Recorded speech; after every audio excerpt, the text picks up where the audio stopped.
Tonight, China's secret is out. A blueprint for eliminating an entire culture. The government documents are highly classified, but we have them.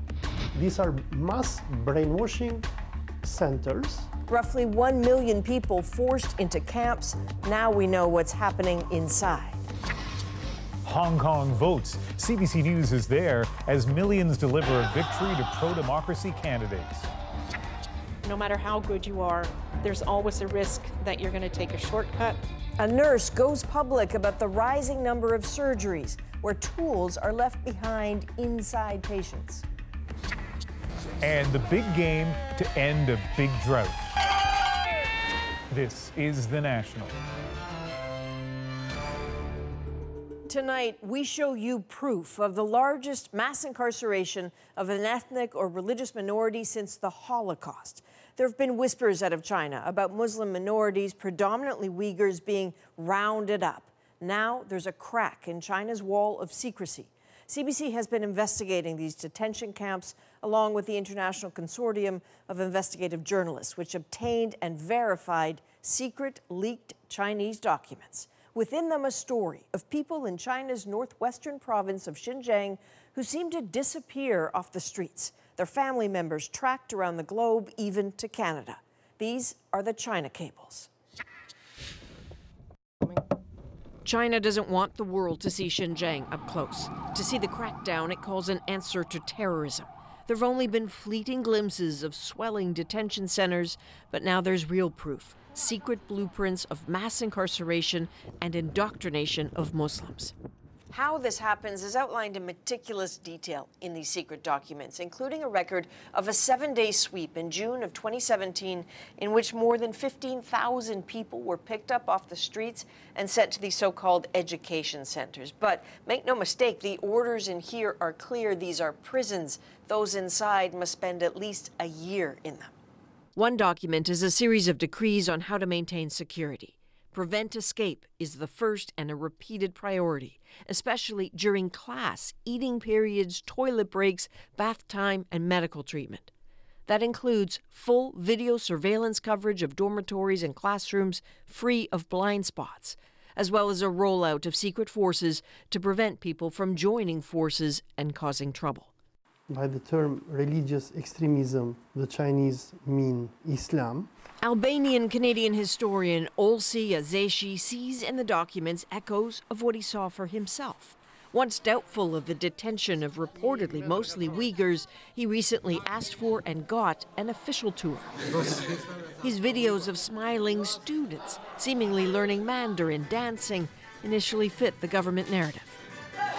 The Chinese told us they have brought Islamic extremists. So we were expecting to find here suicide bombers, terrorists, killers. What have these students done to be here? But the more he asked uncomfortable questions, what is her mistake? Why is she here? The more he realized this was all a show. Their answers surprised us a lot. Somebody had prayed to God in public. Another one had put a hijab or a headscarf. They were not extremists. They were not terrorists. They were normal people who believed in their God. You insist on this question? Yeah. Official translators told him some of his questions were out of line.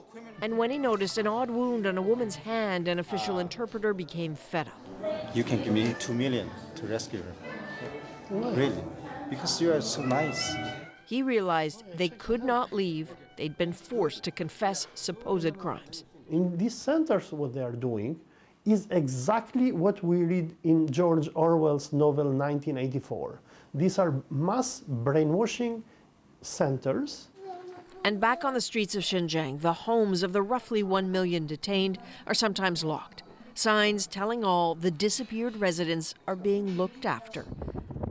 Now the world is realizing just what that means. So how does China respond? Well, the BBC, one of the partners in the China Cables project, put the basics of the authenticated documents to the Chinese ambassador to the UK. Here's reporter Richard Bilton. Hundreds of thousands of people are held in these camps across Xinjiang. They're held there without sentence, without even charge, and they will be there for at least a year before they're released. That does. They will be in those camps at least 1 year. The document, so-called document you're talking about, is a pure fabrications. Don't listen to fake news. Don't listen to fabrications.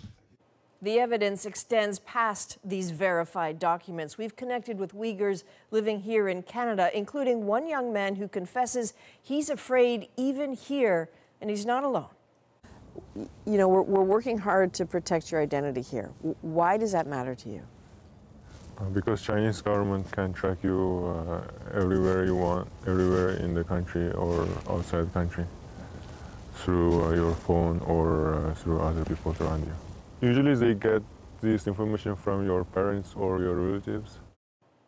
More from him and other Canadian Uyghurs who feel the long reach of China here tomorrow on The National. But now to another story developing that is being watched closely by Beijing.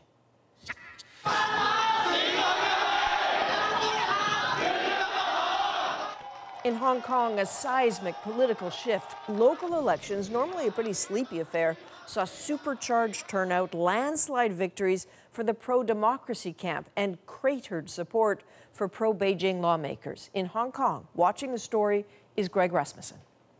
So, Greg, it's Monday there now. It looks like the political landscape has really changed.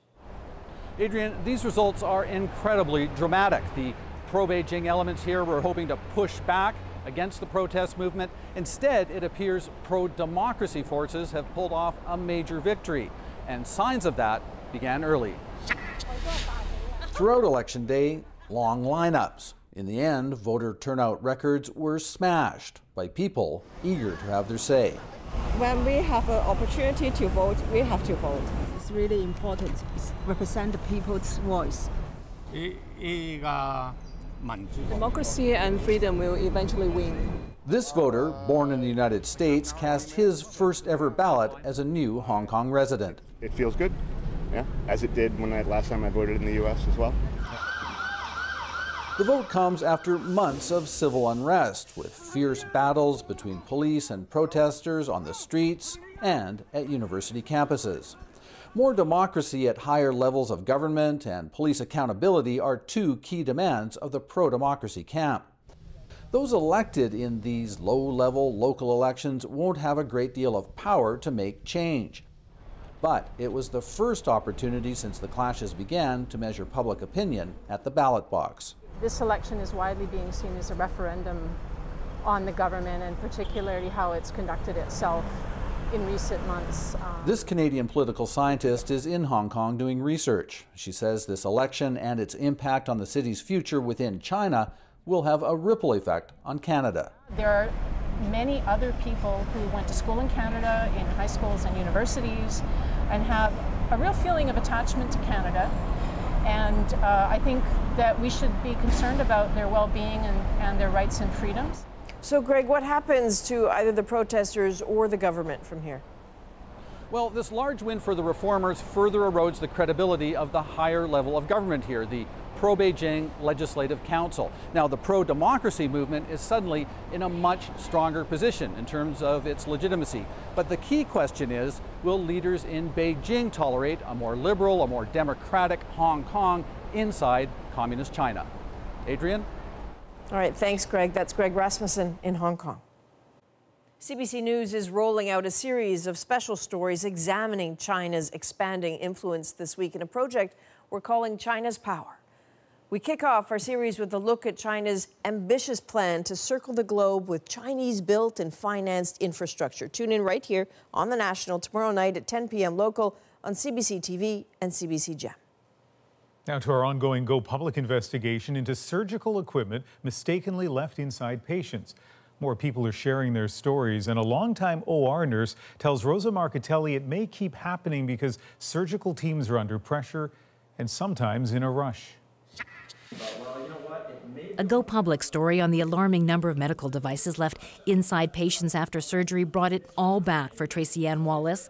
After a partial hysterectomy a few years ago, she was in a lot of pain and noticed an awful smell. It landed her back on the examination table at her surgeon's office. She put her gloves on, and when she put her gloves on and reached in, she took out a glove and 2 sponges. Now, veteran surgical nurse Bev McLean is speaking out, telling Go Public cases like that are a direct result of medical staff being pressured to rush surgeries. Like several other provinces, Ontario's health ministry caps funding for certain surgeries, no matter how complicated the case. The faster you go in any procedure, no matter how good you are as a team, there's always a risk that you're going to take a shortcut or that you might miss a step or you're doing two steps at the same time. Medical objects left inside patients is considered a never event, meaning there are enough safety measures in place that they should never happen. Since 2011, surgical teams have been required to count medical equipment, everything from clamps to sponges after a procedure. Yet the number of incidents keeps going up, more than 550 over the last 2 years. Health Canada tells Go Public it's a provincial problem. Not the case, says a patient advocate. This is a national public health care crisis. They need to stop being silent about it and actually acknowledge that it exists. In Toronto and Ottawa, what are called OR black boxes, similar to the ones in airplanes, are being used in operating rooms, a window on what can go wrong. The developers say so far what the boxes recorded show an average of more than 130 audio distractions per surgery, loud noises, irrelevant conversations, and doors opening and closing that could be leading to medical mistakes. It shouldn't be happening, and we need to, tend to it. In Wallace's case, the surgeon apologized, only telling her it shouldn't have happened. Years later, she's still wondering how it did. Rosa Marcatelli, CBC News, Calgary. Our Go Public stories come from you, so if you have a tip for Rosa and the team, send an email to gopublic@cbc.ca. The information of thousands of kids in care could be at risk in Manitoba after a child welfare agency was hit by a ransomware attack. As Marina von Stackelberg tells us, the RCMP has been called in. The system was compromised on Thursday morning. It was a virus breach. Southern First Nations Network of Care is responsible for 5,000 foster children from 36 First Nations across southern Manitoba. So this attack is big. At the time, the IT department took all of they followed their disaster recovery plan as best as they possibly could. They say someone illegally accessed their internal system, infected it with ransomware, completely shutting it down. Ransomware usually comes with a ransom note demanding payment to unlock a system. In this case, that system is essential. So it's used for documentation, it's used for communication, it's used for processing financial information. They say they're working to make sure foster parents get paid. And for now, they believe the data is safe. They just can't access it. We don't believe that it was compromised, but it is under investigation, and we've been asked to stand back from it at this time in order for them to make sure that all the data is safe and sound. As RCMP investigate, Southern First Nations Network of Care says it can't answer questions about who could have done this, how they got into the system, or when it might be back online. The province, in a statement today, said it found out about the attack late on Friday. The Manitoba Advocate for Children and Youth calls the situation extremely concerning. Marina von Stackelberg, CBC News, Winnipeg. And ransomware attacks are on the rise. A number of Canadian governments and businesses have been hit this year alone. The government of Nunavut is still recovering after a ransomware attack on its system earlier this month. And in September, 3 Ontario hospitals said they were hit too. The attack made healthcare records harder to get access to, bumped up wait times, and took email systems offline. The kind of case that in Canada is not as rare as you might think. A recent survey of Canadian businesses revealed 88% had experienced a data breach in the past year. 14% of those were ransomware attacks. Tomorrow, government lawyers will fight to delay what could be billions of dollars in compensation for First Nations children. A human rights tribunal ordered the payout in September during the election campaign. And Justin Trudeau caused a stir when he announced plans to block it. Olivia Stefanovich shows us who is caught in the middle. I'm so proud of you. Gia Augustine knows she has to be there for her nephew Jeremy more than ever before. Please tell me you love me. Jeremy needs around-the-clock care. He has cerebral palsy, autism, and other health conditions. The federal government initially tried to only cover a fraction of Jeremy's support costs until his mom, Marina Beadle, took Ottawa to court. There's my Marina. Beadle died earlier this month. Augustine is taking up her cause to get compensation for Jeremy.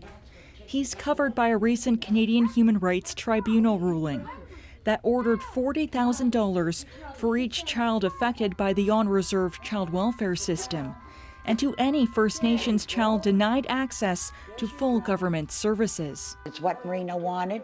It's what my nephew's going to need. But tomorrow, the government begins a legal fight against the order to pay, saying it wants to make amends differently.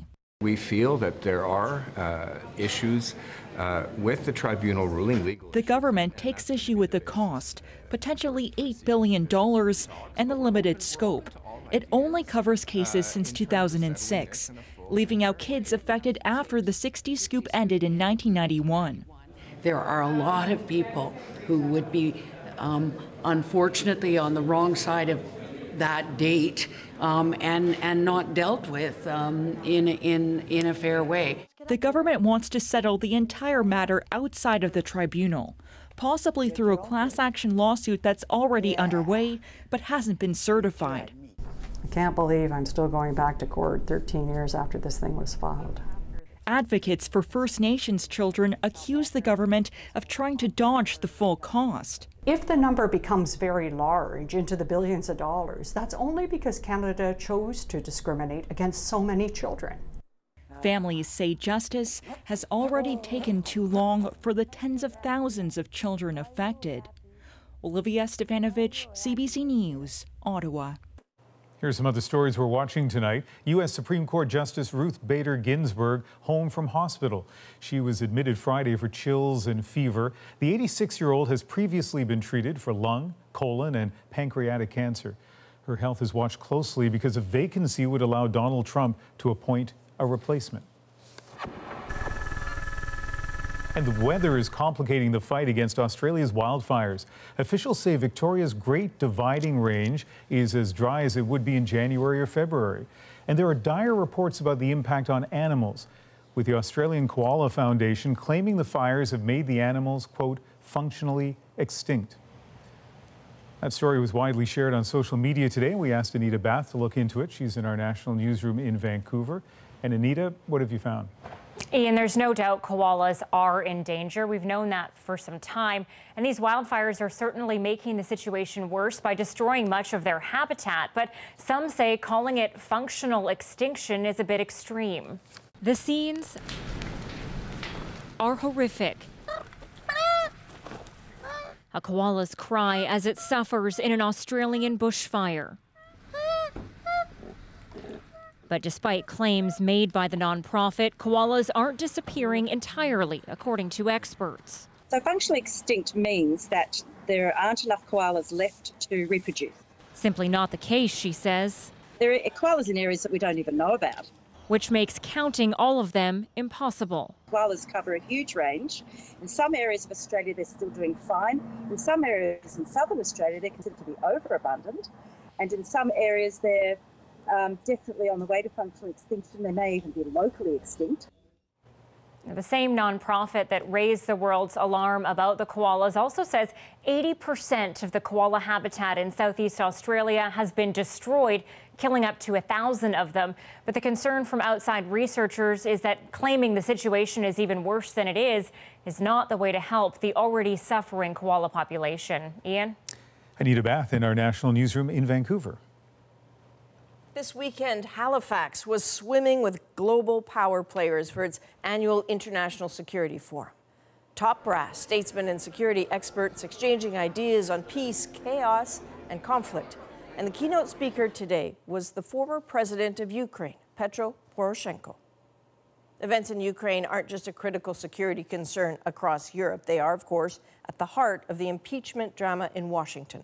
For Poroshenko's message today aimed at the world and Washington, here's Murray Brewster. In Halifax, Ukraine's former president reminded the world his country is still at war and who is responsible. Don't allow Putin to destabilize us. But Petro Poroshenko could not avoid the impeachment war in Washington. I met Giuliani twice in my life. He acknowledged having a 2017 meeting with Rudy Giuliani, President Donald Trump's personal lawyer and political fixer. He didn't ask for anything in return, just for the record, no? Look, I cannot imagine this type of talks with me as a president of Ukraine. So there was he never raised Burisma, he never raised the Bidens? Definitely not. Trump is accused of leaning on Poroshenko's successor, Volodymyr Zelensky, to launch an investigation to damage a Democratic rival, Joe Biden. The withholding of military aid was leverage. When President Zelensky brought up U.S. military support and noted that Ukraine would like to buy more Javelin anti-tank missiles from the United States, Trump responded by saying, "I would like you to do us a favor, though." Zelensky wanted more of these, Javelins, the highly accurate tank-killing missiles whose presence appears to have tipped the balance on the long-frozen battlefield in eastern Ukraine. Russian tankers refuse to sit in the tank because, Ukrainian has a Javelin. And our numbers of casualties significantly reduced. And that is significant, allowing for Ukrainian forces and Russian-sponsored separatists to pull back at 3 points along the front and prepare for the resumption of peace talks.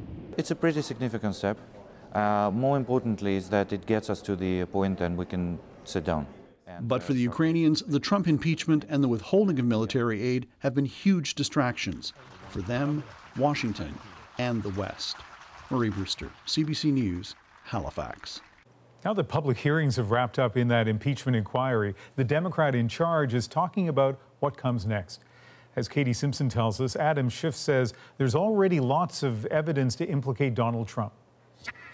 In the weeks after Donald Trump put a hold on hundreds of millions of dollars in aid for Ukraine, the White House tried to justify the decision after the fact, according to the Washington Post, which says the effort was detailed in emails.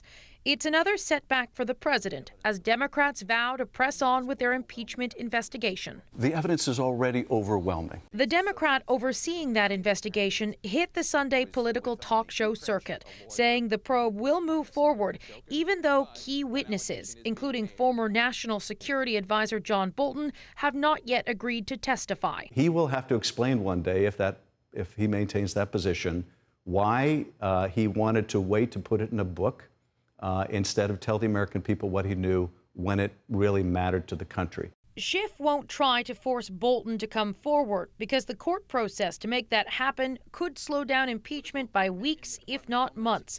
As for Trump's allies, they welcome the chance to defend the president if this eventually goes to trial in the Senate. I think defense will go on offense if there is a Senate trial, and we'll be able to call witnesses, we'll be able to challenge their witnesses, produce other evidence. Everyone following the impeachment proceedings will be paying attention to a Washington court decision tomorrow. A judge will rule whether a former White House lawyer will be forced to testify before Congress on another Trump-related matter. If so, the Democrats could point to that ruling and urge John Bolton to cooperate. Katie Simpson, CBC News, Washington. We have much more news ahead on The National, including a great weekend for Canadian sports fans. Up next, we'll take you to Calgary, where somebody's Grey Cup drought is coming to an end. And in tennis, a look at Team Canada's historic journey to the Davis Cup finals today. We'll be right back.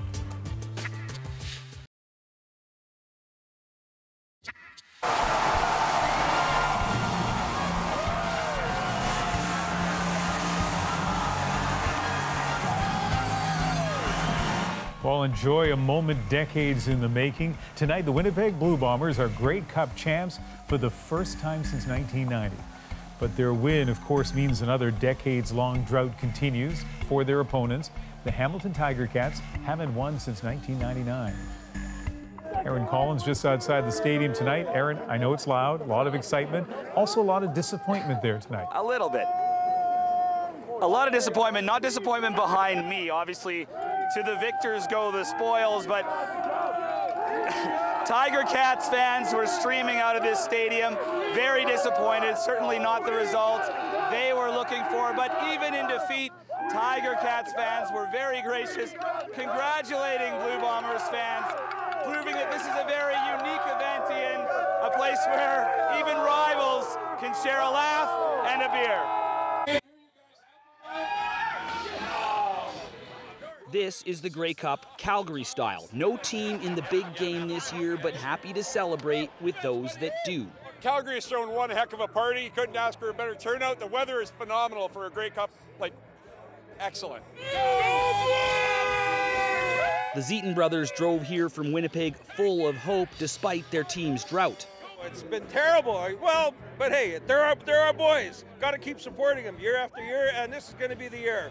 This is our year. Time to win. Of course, Tiger Cat fans arrived just as hungry for a win, but here today, even rivals can become fast friends. Number one all year, number one tonight, baby. It's friendly competition until Lawrence hits Caleros again. The Grey Cup, a uniquely Canadian experience where teams that aren't even playing are represented, and no matter how much is on the line on the field, everyone is welcome off of it. Holy Magana! Tigers! Eat 'em raw! Woo! Well, Ian, they didn't eat them raw, obviously, and perhaps the biggest winner tonight, Andrew Harris, Winnipeg running back, hometown boy, brings the championship back to the Prairies. Also won Most Outstanding Player in the game and Most Outstanding Canadian. That's the first time that's ever happened in a Grey Cup. So Andrew Harris going home with a lot of hardware, a big winner, making these fans very happy. That is a fantastic storyline. Now, there is another celebrity associated with the Blue Bombers, who some people just know as Pants Guy or Shorts Guy. Pants Guy. Yeah, Chris Matthew hasn't worn pants in 18 years, if you can believe that, although I saw some other Bombers fans not wearing pants tonight either. And I've heard that he put pants on immediately after the game and was seen on the field wearing pants. And I can tell you, while I was talking to Tiger Cats fans on their way out, well, they were happy for Mr. Matthew as well. Happy he gets to put his pants back on. Yeah, and he puts them on one leg at a time, and we showed that picture just a moment ago. Aaron Collins outside the Grey Cup Championship game in Calgary tonight. So the Grey Cup is always a big deal, but can we acknowledge another sport having a Canadian moment? This week, Canada's tennis stars had their first shot ever at the Davis Cup. Just to qualify requires a bench with a lot of talent. Shannon Martin shows us what that looked like. An impossible dream that almost came true. This is big league tennis from Shapovalov.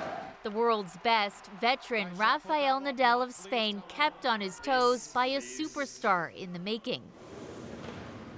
Canadian Denis Shapovalov scrapped to stay alive, but ultimately Nadal, a beast on the court, captured the title for Spain in front of a hometown crowd. It's always tough getting so close and losing, but they put an amazing effort in. All week, the Canadian team surprised and impressed. This remarkable ride continues. Capping off what's been an epic year for Canadian tennis. Who can forget this? Sports analysts say Canada is riding a wave of young powerhouse players rising all at once. That's almost like a lottery win. And so hopefully what that will do is, in a hockey mad country where so many other sports take center stage, that tennis can really take up more space. There you go, buddy. Turn those shoulders. Let me see big shoulder turn. At this tennis school run by Shapovalov's mom, herself a championship player, kids can't seem to get enough. You really see that in their eyes because, if Dennis can do it, they think that they can do it as well. Pictures, even words of encouragement from the player himself only push them harder. Oh, it's crazy because, he was, just like me before. The next generation of tennis greats. Shannon Martin, CBC News, Toronto. Love it. After the break, we talk with one of Canada's most curious minds about what makes his world go round. The national interview with Bob McDonald is next.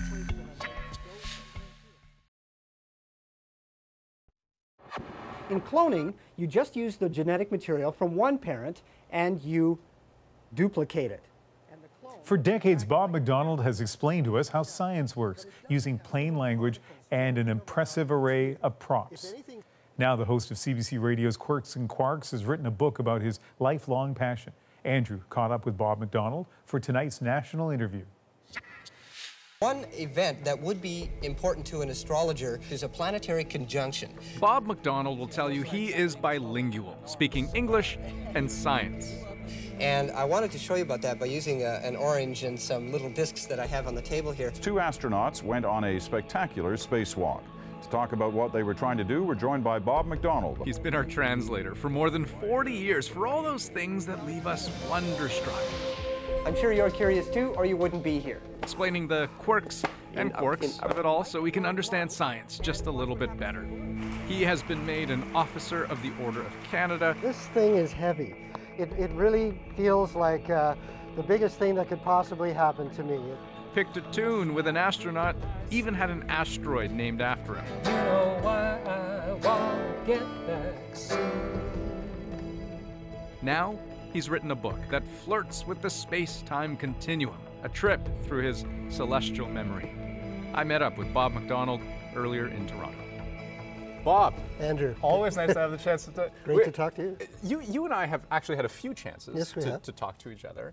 And the thing that occurred to me was that so often when we sit down and talk, it's about you explaining other things. Yeah, like the universe. Right. but we rarely talk about you. So we've got your book, and the thing that strikes me right out of the gate is the opening dedication, right? So it's to curious minds everywhere. Yes. I have dedicated this book to young people, say 7 to 14 up, or any young person who is curious about the world, and I find that all people are curious about the world. And that's also the way science works. Science is curiosity-based. You ask a question, why is the sky blue? You do an experiment to find out why and come to a conclusion. So we got to get to the young people as best we can. What made Bob McDonald a curious person? Wow. Well, I was like any kid, you know, like anybody else, curious about the world. But I grew up in the space age. I remember Sputnik, the very first satellite. That's how old I am. The whole space program has happened in my lifetime. But the other thing that got me as a kid was this book. That my mother came home one day with this book called The Planets, Golden Library of Knowledge. And it's an art book. It just has drawings of what the planets might be like. And there was one picture in here that I just fell into, and it's a picture of Jupiter that, it's this one here, and it shows Jupiter from one of its moons. And it says that from that moon, Jupiter would fill a fourth of your sky.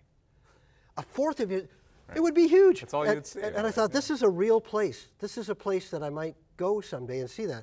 And so this book taught me as a kid that the Earth is just one of a whole family of planets, and all the others are really, really different. And one of the ways that you help people visualize the scope of what we're talking about is the ballpark analogy. Yeah. Can you walk us through that? Yeah, I have a lot of activities, things you can do in the book, and one of them is to build a model of the solar system in a baseball diamond using a grapefruit to represent the sun. You put it at home plate, and then you take some little candy sprinkles that you put on a cake or a muffin to represent the planets. They're small. They're tiny, with maybe an M&M or a Smartie to represent Jupiter and Saturn, the big planets. So between home plate and the pitcher's mound would be Mercury and Venus, and then the Earth would be just a little bit beyond the pitcher's mound. Mars is at second base. Jupiter is almost at the wall in the outfield. Like there's a big, big difference out to Jupiter. Saturn, I think, is up in the top tier of the stands. Wow. And then the other planets are actually outside the building. They're not even. You got to go like a block or so away. And Pluto is roughly like a kilometer or two away from home plate. So that's just the model of our solar system. The next grapefruit, the next star, would, if you were in Toronto, say, the next star would probably be in Calgary. Was there a topic in this book that you were just so excited to be able to write about? Well, I'm always fascinated by what we don't know, the edge of our knowledge. So that includes black holes, because we don't know what happens when you go into a black hole. I'm interested in dark matter and dark energy. They make up 95% of the universe. Dark matter, some stuff that's out there that we can't see but we know is there. Dark energy that's working against gravity to push the universe apart. They make up 95% of the universe. 95% of the universe. We haven't got a clue what it is. We think we're so smart. Are there things that still drive you mad because you just can't understand them? Oh, well, you know, when you get into quantum physics and some of the weird stuff that happens in there, and multiverses, you know, that we're only one of maybe many multidimensional universes and all that, I kind of get lost in there. There's another part of the book where you talk about people who believe or choose to believe that the world is flat. Yes. Right? And to your credit, you don't use the word ignorant No. Anywhere in the book. There was a part of me that wondered if you wanted to. No, although sometimes they seem to be showing their ignorance because they'll say things that just are not true sometimes.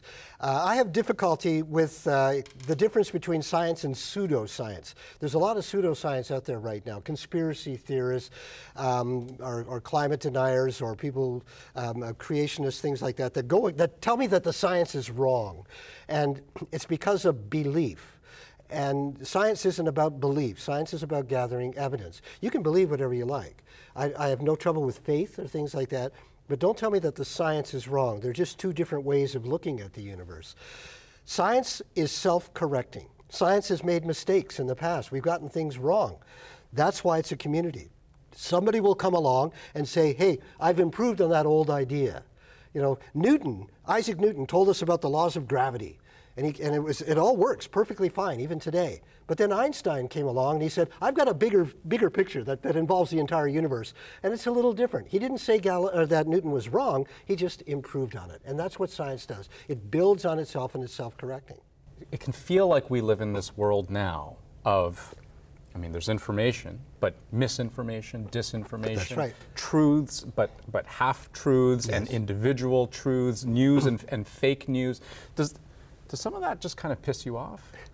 In science, what I advise people to do is that if you're interested in science and you see a website or you see somebody claiming something, go to the source, find out who they are. And very often you'll find that it's usually somebody with a point of view or an opinion, but they haven't actually done the science.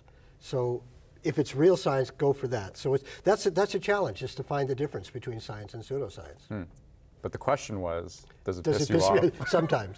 I get really annoyed. I've yelled at televisions when I'm watching in some of these conspiracy theory programs, because they'll say something. I'll go, that's not right.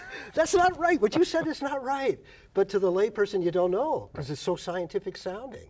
And it bugs me a lot when I see that, and I want to slap them up. So what are you doing saying that? That's crazy. How do you get away with that? How are you on the air?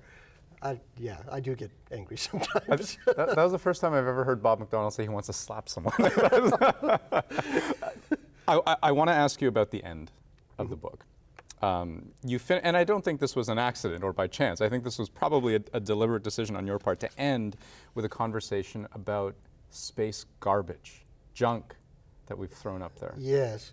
We're littering space. There are thousands and thousands of bits of old dead satellites that are still in orbit, nuts and bolts and pieces of satellites as they go up, you know, they come apart in pieces.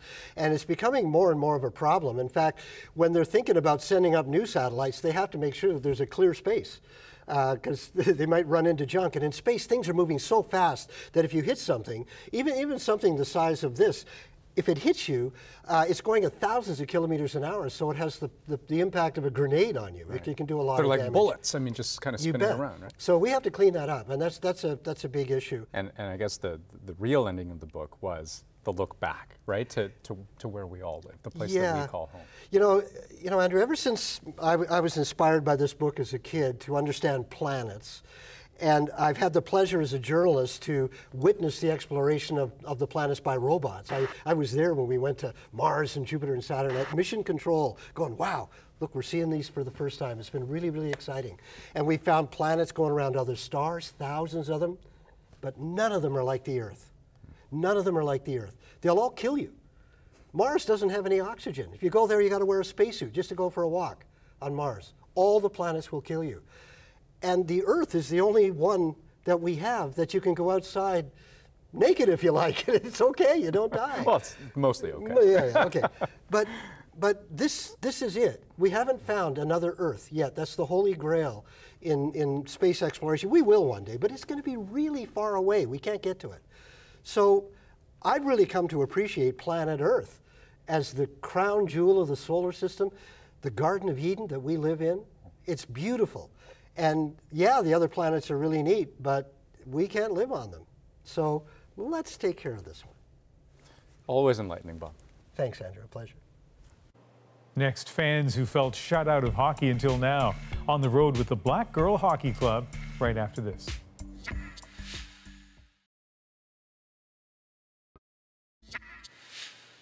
Welcome back. Being a pro hockey player, that is obviously a bit of an exclusive club, but being a fan, that is supposed to be open to everyone. So when one black woman in the U.S. had trouble finding other black women who are fans, she took action. Kim Brunhuber introduces us to the Black Girl Hockey Club. 2 hours before the puck drops, as they walk towards the rink, a passerby wonders if they're a band playing at the Staples Center. They're not. They're hockey fans, by now used to the looks they often get when they tell people they're hockey fans. What's this like? This is amazing. This is literally the closest I've been to a hockey Imani Dean, a longtime hockey fan, but this is her first time at the arena to see her LA Kings play. I'm very excited. I'm very excited. Some black women say they feel uncomfortable actually going to a game because so often they're being made to feel they aren't part of the club. Until now. There are very few black hockey fans and even less female hockey fans. So it's just like, hi, my people. Black girls. Welcome to the Black Girl Hockey Club, founded by Renee Hess. When she started watching hockey, she didn't realize there were any other black women out there who liked the sport. It is definitely lonely, and I wanted to do something about that. Come on, get it together, guys. So last year, she started organizing trips to watch hockey games together. So Black Girl Hockey Club is all about building a community within the community. Black Girl Hockey Club! The club has grown from a handful of members to more than 50. Intense joy of feeling seen, feeling accepted. That's what I enjoy. That's what I love to see. I'll take a picture with you. Yes, thank you. Who's the photographer? All right there. That's Blake Bolden chatting with LA Kings president Luc Robitaille. As the first female black pro hockey player in North America, she's no stranger to abuse. N-words, those kind of things, just rude, sexually offensive, racially offensive.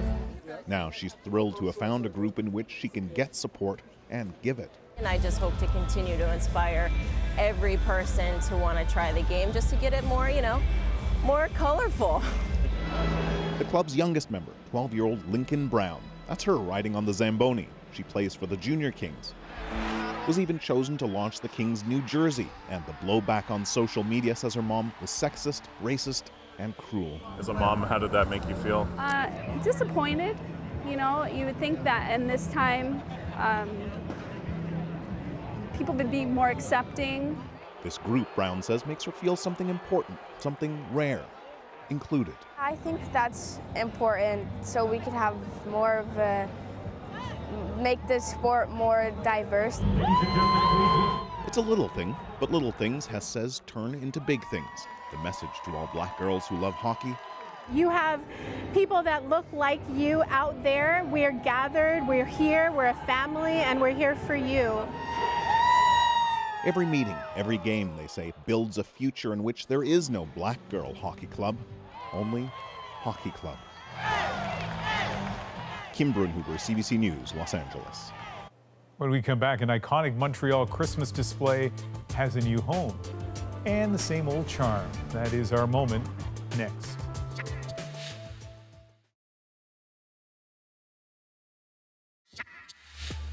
A familiar sight for generations of Montrealers, visiting the Ogilvy Holiday Window was a Christmas tradition for decades.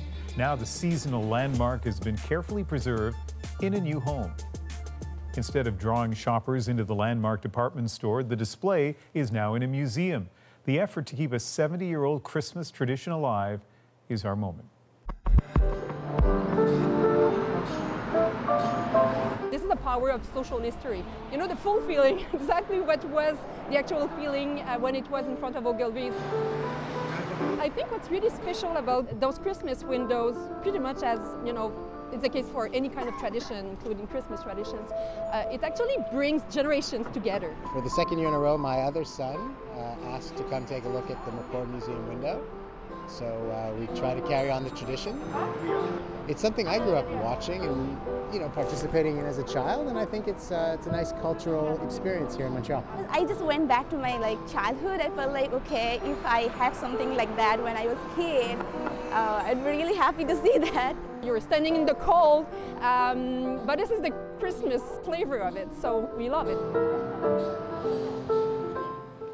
Yeah, I mean, it totally brings back memories, not just of Montreal, but in Toronto. I remember sort of measuring my age as the more of the window I could see downtown. But it's amazing that the stores may not survive, but this tradition does. Yeah, I was looking at this description that the owner of Ogilvy's had almost 100 years ago, and he said his store has every device known at the present time for the convenience of the public. So this is kind of a throwback to that golden era of the department store. And I've been getting tweets from people right across the country, not just those Simpson or Bay windows here in Toronto, but really every city has its or almost every city has its iconic Christmas display. Yeah, it's one of our few shared experiences. Yeah, that is the National for Sunday, November the 24th. Good night. Good night.